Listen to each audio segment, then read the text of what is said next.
Welcome to another episode of A Drop of Wine. Welcome. Today a very special Sunday wine fun day. It is Sunday when we're recording, so and since last time the format we liked and we got good feedback, about bringing two bottles blind and tasting each other, we will do this again today, now. So actually it's 12 o'clock right now, and we will start properly into the nice Sunday. Outside it's quite sunny. It's nice. Here it's quite dark. We're in a wine cellar, as you can see. Well, Phil, let's start directly, right? So you brought a very nice bottle of wine. I have no idea what it is. I heard that it's white. Yeah. I also brought some white wine. Well, I will pour some.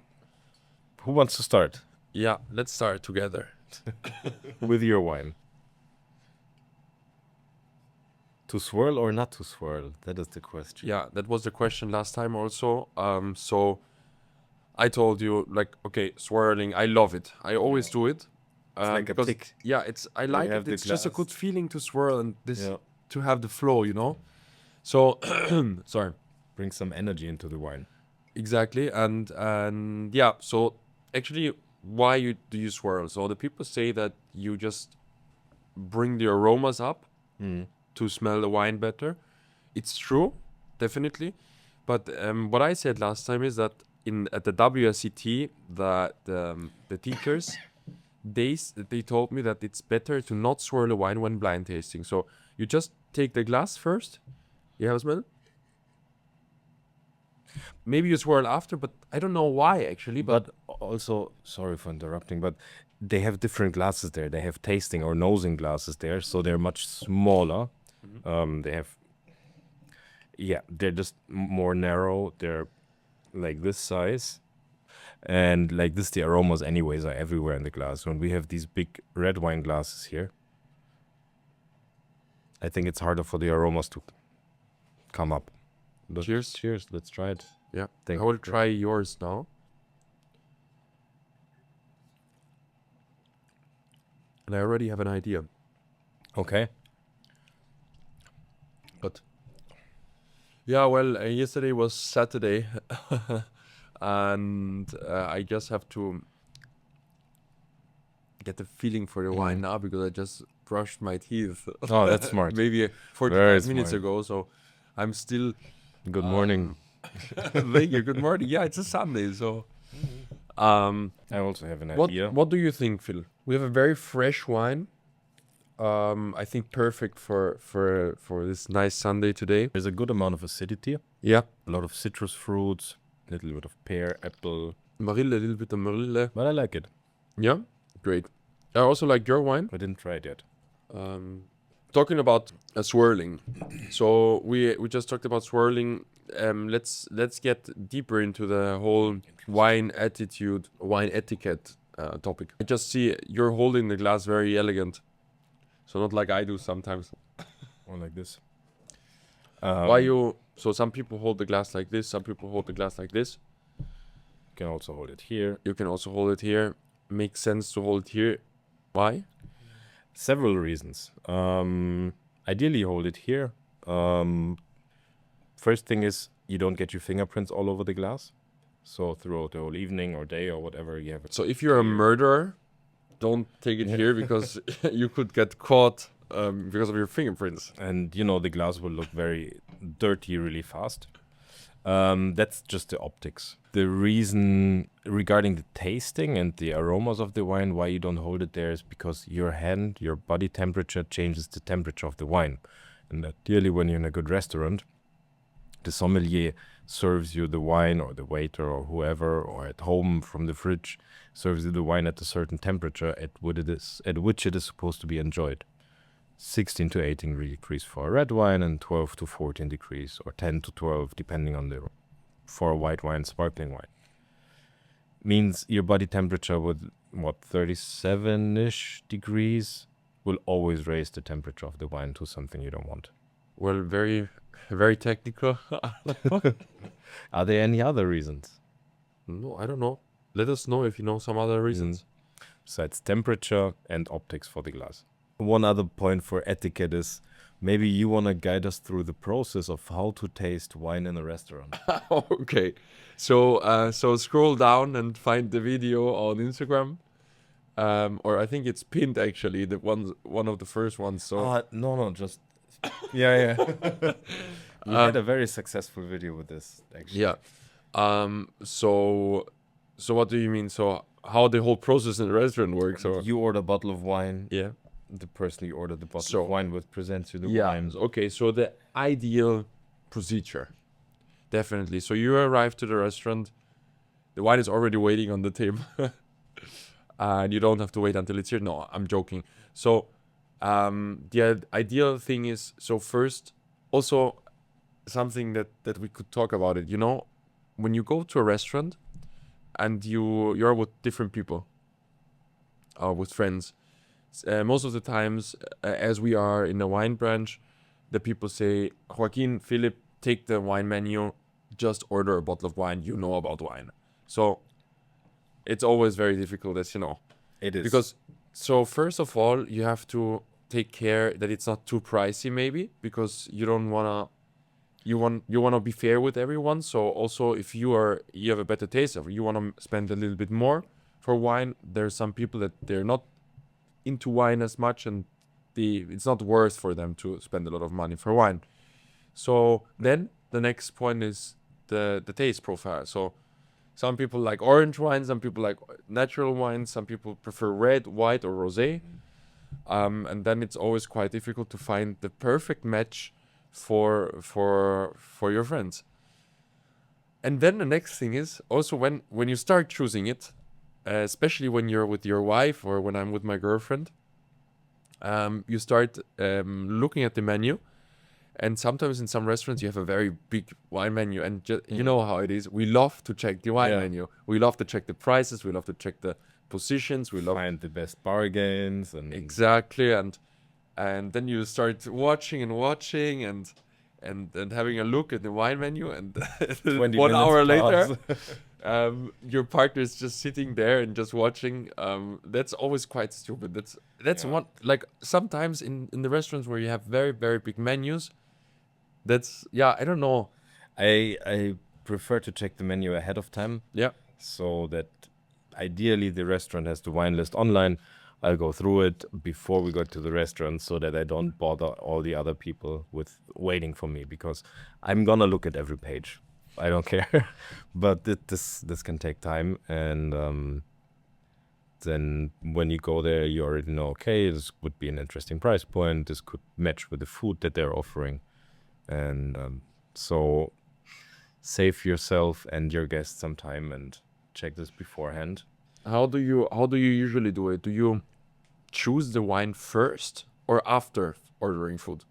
So because most of the time the people, they order food and then they order wine to the food. But sometimes I order the wine before and then I adapt the food to the wine. Yeah. It depends how good the wine list is. I think if the restaurant or the place you go is famous for having certain wines for a good price, then I choose the wines first and then the food.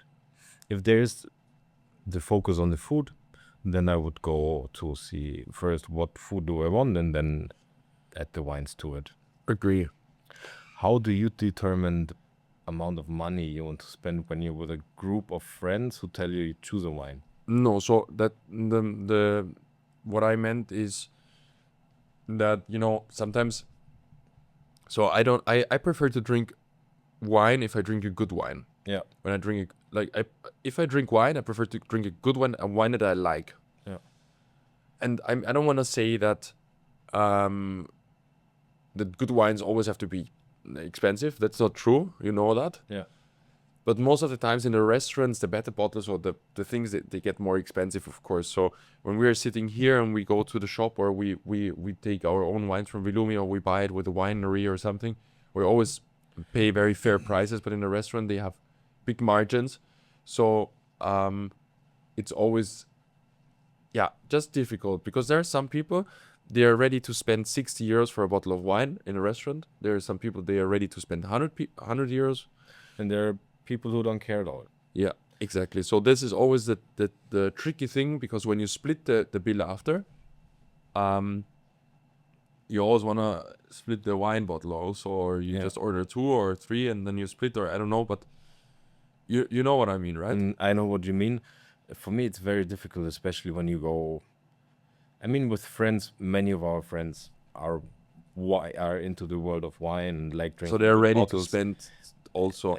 At least you can talk about it. But for example, when you go with colleagues or for a work event or I don't know with customers, then I think it's really hard to find because maybe they just want to drink wine because they don't like beer, but they don't care if it's a €7, a €20, but they don't want to spend more than 30. So I think it's really hard to find here the right price, and sometimes just in order to avoid these complications, I order beer for myself.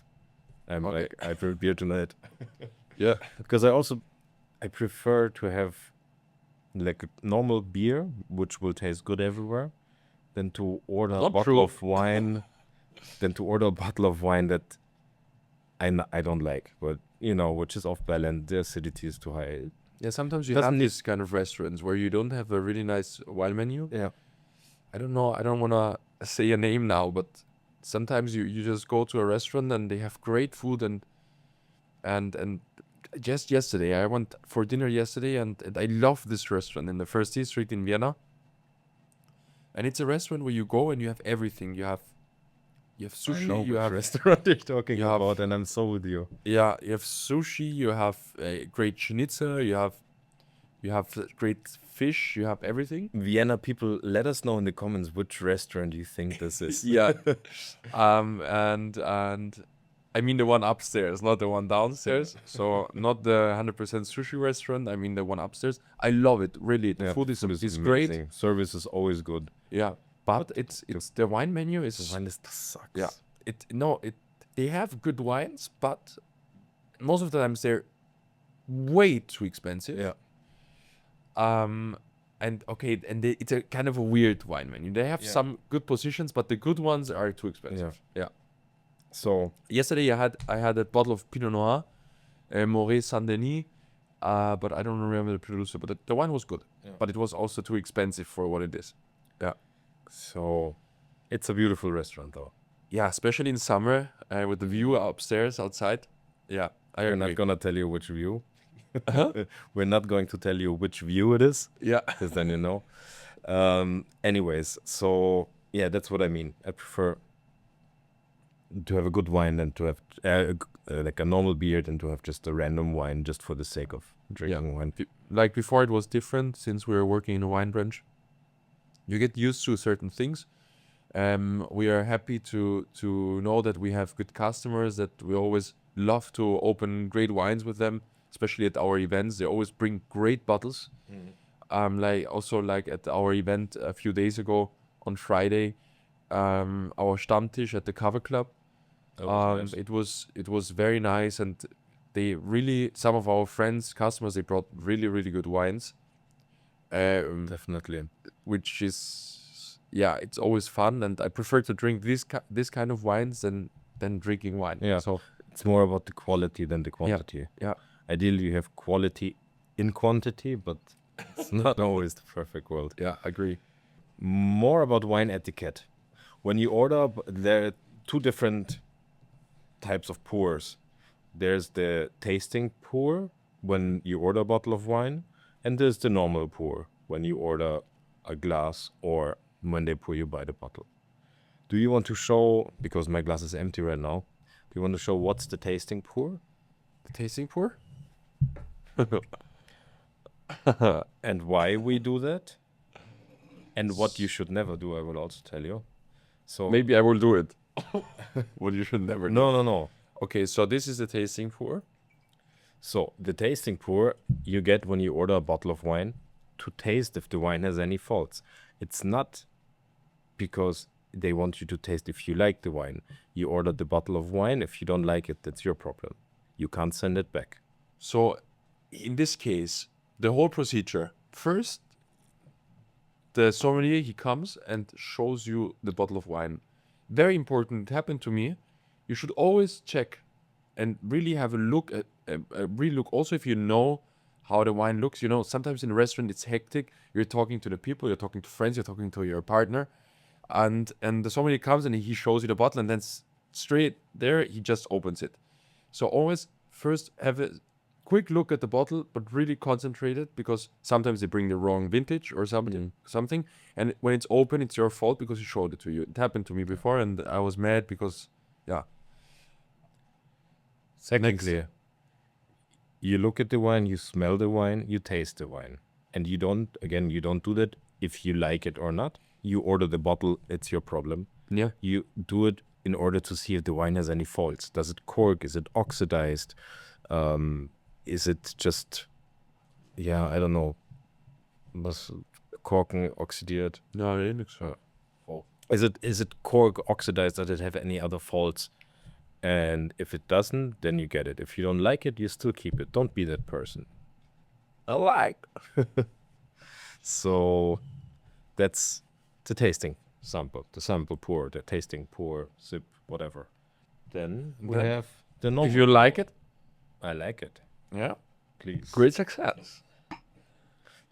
You just pour a little bit more, right? You pour a little bit more. And this should be around 0.1 liters. Yeah. 100 milliliters. A achtel is 125 though. Mm-hmm. But if you go from a bottle, when you order a glass, usually it's 1.25. So many different numbers. 125 milliliters, 1.25 deciliters, or 0.125 milliliters, Yep. or a achtel. I think I mixed it up again. Whatever, you get my point. From the bottle, you pour a little bit less. Why do we do that? Because the wine evolves over time. When it gets air, so the temperature stays the same, and then you always, once you're close to the end, you add a little bit more wine. So you don't need to pour half a glass full, because then the temperature changes again, and it's hard to swirl or not to swirl. And that's just the ideal amount to enjoy the wine to its full potential. And then you swirl. Then you swirl. Well, when coming to swirling, I will swirl your wine again, and I will make my first guess. Should we talk about our wine? Yes. Yeah. How far do you want to go? Do you want to go to the region? Do you want to go to the grape already? I don't know. I just had the first feeling when it's like a different thing. It's not a grape variety we have. Like it's like not, or the style of producing wine, maybe it's different. And I will tell you something. The first thing I thought of was that we are still in France. Okay. Yeah. But not like in Burgundy or somewhere. So I thought of Champagne, maybe. Okay. Yes. Interesting. And I thought that we have a still Champagne, maybe. Why do you think that? I don't know, because I have this taste profile. I have this taste that I remember always when drinking. What is the proper name for still Champagne? Coteau Champenoise. Yeah. So exactly. I don't know. We had it once or twice, and I have this like in my memory from drinking that wine. But I also have something else back there, which I think that for sure it will be, but I'm not sure how to in which. Yeah. Yeah. Where to put it? Not a bad guess. Yeah. Not a bad guess. So this is my guess. Yeah. I don't know a lot about it, so I don't remember which grape varieties they use. You can use any grape variety. Yeah, but so the grape varieties they use in Champagne. So Yeah. So it would be Chardonnay mostly, and Meunier, Pinot Noir. You can use everything. You can use everything. Yeah. Pinot Blanc and all of the other ones that for sure you know anyway, so we don't need to go over them. Yeah. Okay. Tell me. Good guess. Good guess. Okay. What do you think about the wine I brought? About the wine you brought, in the beginning, the acidity was much more present. So my first guess was we're going in the direction Riesling, Wachau. Mm-hmm. But the more I taste it, The more I like it. the more the acidity is going to the background.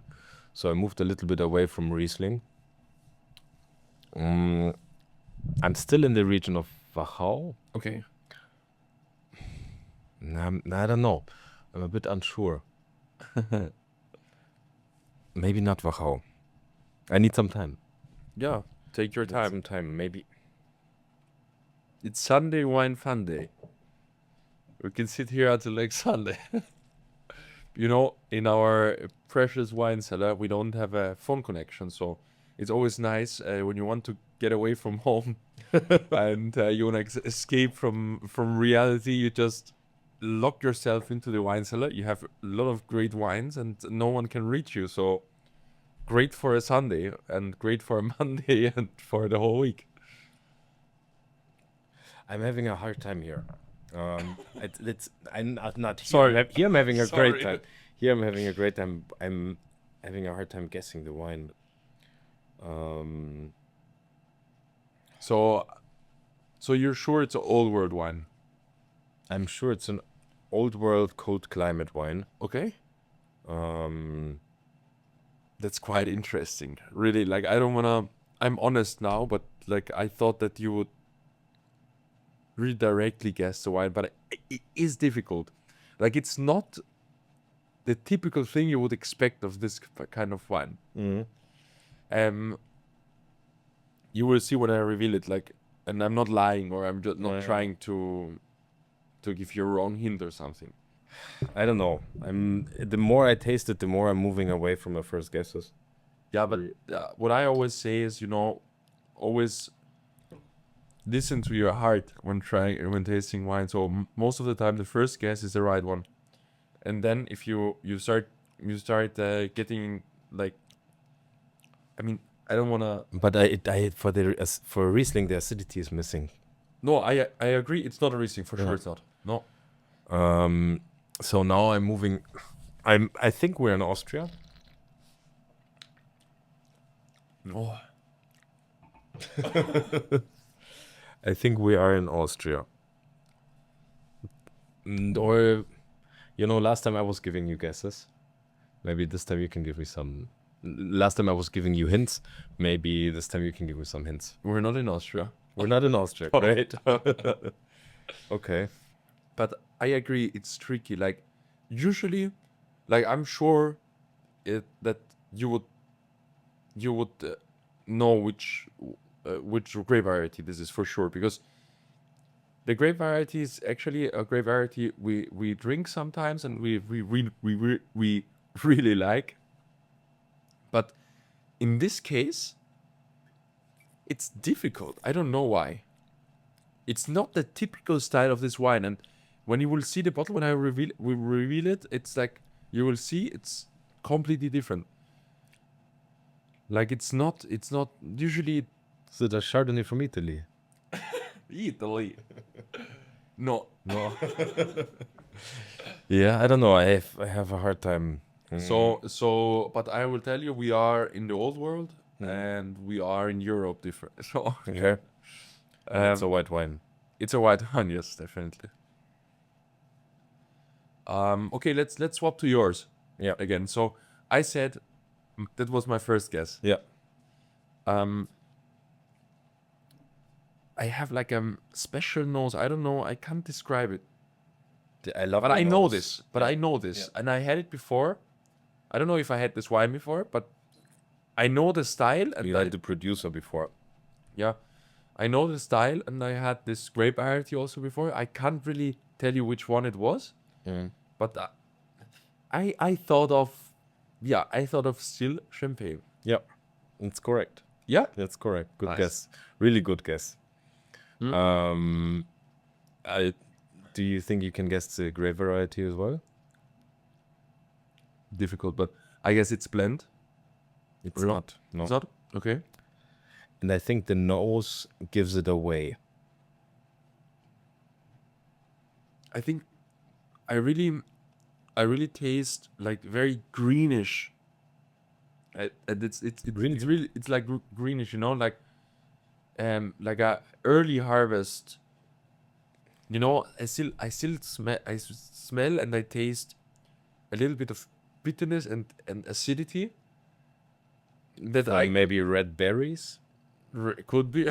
It could be the red berries. No, but from like the leaves and everything from and the terroir, you really taste it. I don't know. It tastes like a still champagne. Yeah. Yeah, it's fascinating. I think we didn't have this one yet. We had other wines from this producer. Okay, so let's reveal it. I guess so. The vintage. Okay, I think Vintage. it's quite young. So I would say 22 or something, or 23, maybe 21. 3 very different vintages. Yeah, I don't know, but it's Marie Cotard. It's a 100% Pinot Noir Oh, okay. from Amphora, Mm-hmm. 2020. That's why I think you get in the nose, because it's 100% Pinot Noir, you get so much of red berries, raspberries, blueberries. I don't have that. No? No. But now when you say it, maybe yes. It's a very small But I'm production. really happy that I guessed it. Yeah, that's really good. Really Because good. no, but this is special. So this is always when you have certain things in your memory, and this is not something that tastes like every other white wine. Yeah. It's something special, and this is stays in your head. I don't know this taste. I don't know. But I was thinking of it could be a still champagne or it could be something different. But I also have something different in mind. But I can't really What tell did you you what. have in mind? I don't know. I can't tell you. But there is something else that is similar, not similar, but different. But it goes into that direction. What we can quickly talk about is some people may be confused. What it's 100% Pinot Noir, but it's a white wine. How is that possible? It's called a Blanc de Noir, basically a white wine made from red grapes. And do you know who invented that? Yes, Really? Okay. that's actually Dupont. Okay. So one thing he invented, not champagne, but Blanc de Noir is one of his. No, he did. We have to stay with the truth. He did. He invented champagne. But it's fascinating. So basically, the difference is when you do the vinification of the red grapes, you don't let them sit on the lees. You directly remove the red lees from the juice, and like this, the wine stays white. The longer they sit on the juice sits on the lees, the more red the wine gets. That's also how rosé is made, by the way, by letting it sit a little bit longer. I'm just checking the bottle. I saw it's quite nice. This wine has only 11.5% of alcohol. It's very light, but still has a lot of body and a lot of character. Definitely, yeah. So a good breakfast wine. But the rest I can't tell you because it's in French and I'm not from France. Vinification in Amphora, 100% Pinot Noir. Pinot Noir. Okay, Philip, stop mixing the topics. Tell me what wine you're drinking. I think it's a Sauvignon Blanc Sauvignon Blanc. from a cold climate, vintage 2020. Mm-hmm. Okay. Wow. Completely wrong. Yeah. No, so last time I had it completely wrong. This time This time it's me. it's you and I was right. Last time you were right and I was wrong. This time it's the other way around. I'm very This happy. one is impressive. Like, I will tell you something, and it's crazy because it's not the typical. We're in Burgundy. It's a Chardonnay. It's Merceau from Bayeux. Really? Yes, and it's completely like honestly, you out there, the people who are watching or listening to the podcast, they will think like, okay, Merceau, it's nice, buttery, it's a great Burgundy, Not it's a at all. Chardonnay. It's not. there's zero butter. Yeah, it's not. Super fresh. Okay, it's 2024. Yeah, it's young. Okay, it's young. I would have never guessed Merceau. And I had this before, and I thought back then it's fantastic. Did we have it together? No, We we had had the the- Bâtard Montrachet. We had the Bâtard Montrachet, which was also something completely different. Different, yeah. No one, like, I brought the bottle blind. No one guessed. And I think that this it's a- is like the typical bottle that you want to bring blind to confuse the people. Yeah. Like this is really difficult to guess. It's not the typical Burgundy Chardonnay from Merceau. No, Yeah. not at all. crazy. And I agree. Like, honestly, that you said Austria, I understand. Like, I don't know why, but like the Grüne Berliner vibe. The Grüne Veltliner vibe, absolutely. Yeah, when smelling, not when tasting. Yeah, I'm happy that actually, you know what happened when I went out with home? The bottle of wine that I wanted to bring, it fell down and it was a huge mess. So I had to clean it up and bring a new one. So then I took this one. But I will not tell you which one it was because I will organize it for next time. Okay. Cool. And again, without talking to each other, we brought wines from approximately the same price range. Yeah, I don't know how much the Merceau is, to be honest. Yeah. Like how much? It's a bit more than the one from La Ricotta. But we're in the same region, I would say. Yeah, same country. You're more north. I'm in the south. We are in the region of Champagne with your still wine. So Phil, tell me, which are your top 3 champagnes? Of all time, Yes. number 3, I would say Algon von Henri Guiraud. Mm-hmm. I recently had 2014, which was amazing. Number 2, Salon 1997. Mm-hmm. Really stayed in my mind. Incredible champagne. Great kitchen wine. Great kitchen wine. Good for cooking. And number 1 of all time, my favorite champagne, of course, Jacques Sellos Milsim 1999. Okay. Very good. Very good. And for every, like, of course, these are very special ones. There are other ones which I just like on a regular basis. For example, Cristal. Regular. On a regular basis. What I came across a lot recently, which is amazing. You need to put it into perspective because Celos 99 or Salon 97, Yeah. you drink it. Cristal is just shit again. No, it's a one in a lifetime or maybe 2-3 times in a lifetime. A Cristal, when we do a wine tasting, or It's always there, right? it's always there. It's a more regular, more approachable wine. Something also in that region what I love is the Blanc de Blanc from Dom Renard. So good. And we never drink it, but it's so good. No. So talk not about talking once in a lifetime wines, talking about more approachable, extraordinary wines. And let me give that question back to you. What are your top 3 white burgundies of all time? So number 1, Domaine Le Fleuve, Chevalier Montrachet. Nice. Definitely my absolute craziest first number. Number 2, I would actually go directly with François Mikulski. Okay. Merceau Charme. And number 3, I would go with a great Bizot Bourgogne that we had with Fabian and his great birthday. Yeah, great Nice. wine. Cool. Nice choice. And something for every day, like a Batin Montrachet or something. Something humble. Yeah, maybe my everyday wine, as you said, that Cristal is quite normal, so I would go with Doriné Aligoté. Perfect. It's an entry-level wine. Yes. Cool. So as it's Sunday and we want to also have our Sunday wine fun day, as you know, and we are already starting, but we will definitely continue it. We wish you a great day. And we are happy that you're here and that you're listening to our podcast and to our videos. So please come back. And yeah. Cup.